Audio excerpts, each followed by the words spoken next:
Mas vamos lá. Primeiro, a mudança de mentalidade, né? A maioria dos crentes, isso eu estou falando em termos de laboratório, aconselhamento pastoral, parece acreditar que o pecado é praticamente invencível. Okay. Eu acho que é o primeiro erro. Né? E uma frase que eu repito demais, falando de santificação da graça: o entendimento errado te leva a uma fé errada, a fé errada te leva ao lugar ou ao resultado errado. O entendimento correto gera uma fé correta que te leva ao lugar ou ao entendimento correto. Porque toda a vida cristã não é só a experiência de conversão, de passar pela porta. Toda a vida cristã é a vida de fé. Ok. A mesma Bíblia diz que nós somos salvos pela fé, diz que o justo vive pela fé. Diz que a justiça de Deus se revela no Evangelho de fé em fé, é uma fé progressiva. Então, assim, não é apenas a fé naquilo que Cristo fez em relação aos pecados que eu já cometi oferecendo perdão. É a provisão dele para que eu não peque.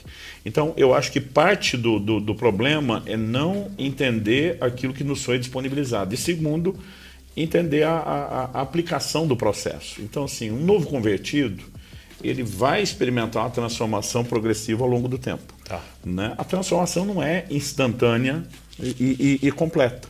Né? Então, assim, a gente vai ter que lidar com paciência. Tem coisas que eram mais difíceis antes que se tornam mais fáceis de vencer depois.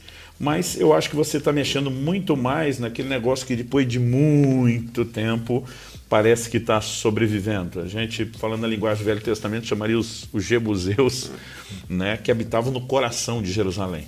Eu, de vez em quando, prego uma mensagem falando de vencer esses inimigos do coração. Eles são resistentes, todos os outros inimigos foram conquistados, parece que eles ainda estão lá. Mas a vitória de Davi sobre eles me inspira que mesmo os mais resistentes podem ser vencidos. Né? Então, Davi encontrou o caminho das águas. Né, um túnel subterrâneo de acesso, né, algo que para mim está cheio de figuras. Eles tinham que subir de gatinha, de joelho, humilhação, oração, dependência, o canal das águas, fala de algo na palavra e na vida no espírito. Mas voltando à mentalidade, quando a gente crê que a tentação, em primeiro lugar, não é sobrenatural, uma das coisas que eu mais falo quando trabalho a ideia de santidade ou da graça transformadora. Paulo diz em 1 Coríntios 10:12, aquele que está em pé, cuide para que não caia. Então, primeiro, é possível não cair. Judas, capítulo 1, único, verso 24, aquele que é poderoso para nos guardar de tropeçar. Jesus nos ensinando a orar, não nos deixe cair em tentação. Se a gente acreditar que a graça é só o jeito de levantar e que a queda é inevitável, a gente vai viver só dessa forma. Né? Vai acontecer conosco o que Jesus falou, seja feito segundo a vossa fé. Se eu creio que é só isso a vida cristã, eu não vou ir além da minha capacidade de crer. Né? Porque assim como a obra inicial da salvação na conversão, todo o resto é disponibilizado por fé. Então eu preciso crer correto. E para eu crer correto, eu preciso de um ensino correto. Então depois de Paulo dizer o que está em pé, cuide para que não caia, ele mostra que o cuidado não é só responsabilidade humana, eu sozinho. Ele diz assim, não vos sobreveio tentação, né, que não fosse humana. Né? Ou seja, a maioria dos crentes acredita que a tentação ela é sobre-humana, que ela é sobrenatural, não é infernal, é diabólica, é maligna. Logo, consciente ou inconsciente, ela é imparável. É como se o diabo me pegasse e me levasse. Isso. Aí outro dia alguém falou, mas pastor, a Bíblia não diz que o diabo é o tentador? Eu falei, diz, e a Bíblia diz que cada um é tentado, Tiago 1,14, quando atraído e enganado pelo seu próprio desejo. Então o tentador é externo, a tentação é interna, ele provoca o desejo. Então, eu preciso entender, ela não é sobrenatural. E o que é sobrenatural? O versículo 13 de 1 Coríntios 10 diz que Deus não permitirá uma tentação maior do que a nossa capacidade de resistir. Então, toda tentação é passível de ser vencida. Então, essa mentalidade tem que ser trocada. Tem que ser trocada. Isso tem que ser forte, aceso dentro de nós. Mas ele diz assim, Deus é fiel, não permitirá que vocês sejam tentados além da vossa capacidade. E diz, e junto com a tentação proverá o livramento. Então, se tem algo sobrenatural na história, não é a tentação, é o livramento. E aqui é o que eu falo muito sobre uma graça capacitadora. Agora, basta saber que tem uma graça que capacita? Não. A gente precisa entender como ela opera. Tá. Porque se ela funcionasse de forma automática, o crente venceria, por uma questão de tempo, estaria tudo certo. Sim. Aliás, a gente não amadurece sem tempo, mas só o tempo não é o único critério para amadurecer. Porque o autor de Hebreus diz... Né? Alguns de vocês já deveriam ser mestres em razão do tempo decorrido, mas precisa que a gente alimente vocês com leite, não com alimento sólido. Então tem gente que o tempo passa e ele não está crescendo. Né? Por quê? Porque não há crescimento sem tempo, mas o tempo não é o único critério para o crescimento. Então, acredito que a própria mentalidade, a mudança de mente, que inclusive o autor vai trabalhar, né, isso ali em Hebreus 5, dos versículos 12 a 14, mas essa capacidade de entender, puxa, existe um socorro à minha disposição. Agora, o socorro não vem atrás de mim. Tá. Eu preciso ir atrás do socorro. Eu acho que talvez, depois da mudança de mentalidade, é possível vencer, porque Deus tem um recurso para a gente, é descobrir como usar o recurso. Eu acho que o problema só é que o povo pensa em graça só como remédio para um pecado cometido. Então eu só vou no trono da graça depois que eu caí. Mas o desenho não é esse, porque assim, todo texto tem um contexto. Meu pai dizia muito, um ditado já foi popular no meio evangélico, está sumindo hoje em dia, que era texto sem contexto, não passa de pretexto.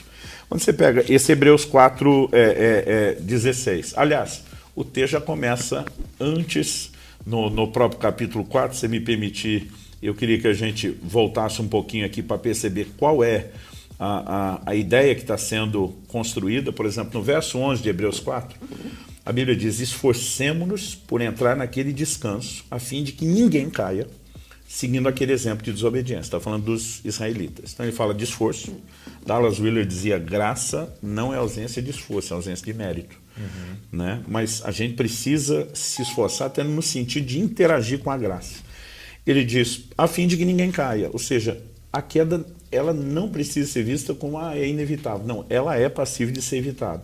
Aí diz, porque a palavra de Deus é viva e eficaz, mais cortante de qualquer espada de 2 gumes, penetra a ponto de dividir alma e espírito, juntos e medulas, e é apta para julgar os pensamentos e propósitos do coração. Denunciar o que está de errado, que pode levar a gente a seguir o exemplo de desobediência, de cair. Então, tem um contexto. Quando ele chega no verso 14, ele diz que nós temos a Jesus como grande sumo sacerdote que adentrou os céus. No 15, ele dá a característica do sacerdote. Ele diz, não temos sumo sacerdote que não possa se compadecer das nossas fraquezas. Pelo contrário, ele foi tentado em todas as coisas à nossa semelhança. Ou seja, ele não está olhando só com empatia, é a compaixão no nível mais profundo, porque a Bíblia diz que ele sabe na pele o que a gente enfrenta. Mas o mesmo texto que define o sacerdote como cheio de compaixão de quem é tentado, também dá outra característica. Ele diz, ele foi tentado em todas as coisas à nossa semelhança, mas sem pecado. Ou seja, ele entende tudo de vencer. Então, qual o contexto? Tentação, um sacerdote que entende nossa tentação, mas que entende de vencer. E é depois de falar disso que ele diz, portanto, né, que é uma palavra de ligação, assim, acheguemos-nos, portanto, junto ao trono da graça, a fim de receber misericórdia, encontramos graça para ajuda em momento oportuno. Qual é o momento oportuno? Se estamos falando de tentação, é antes da queda e não depois.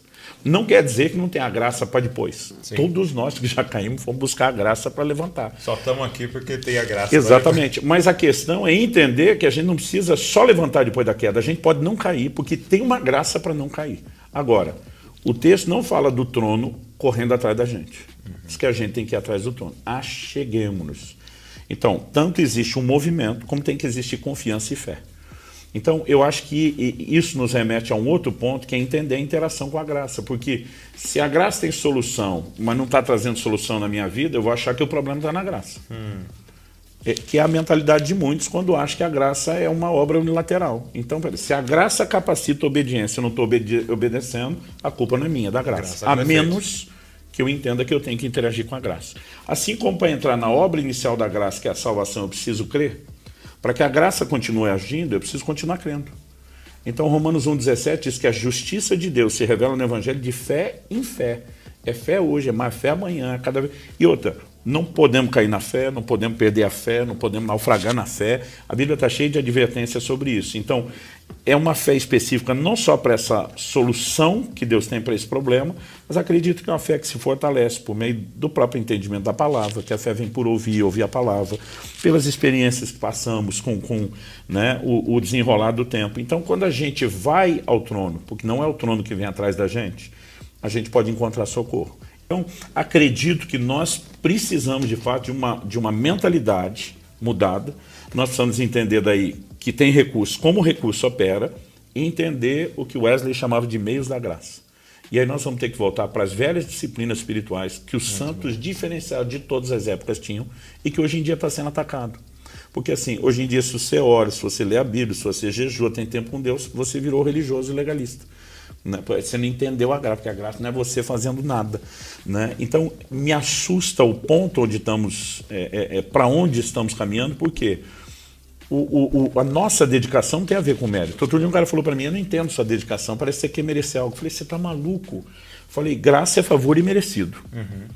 Como é que eu vou tentar merecer? Então, o que você se dedica? Eu apontei para cima e falei, porque ele merece. Sim. Por exemplo, pensa na frase de Filipenses 1:27, vivei de modo digno do Evangelho.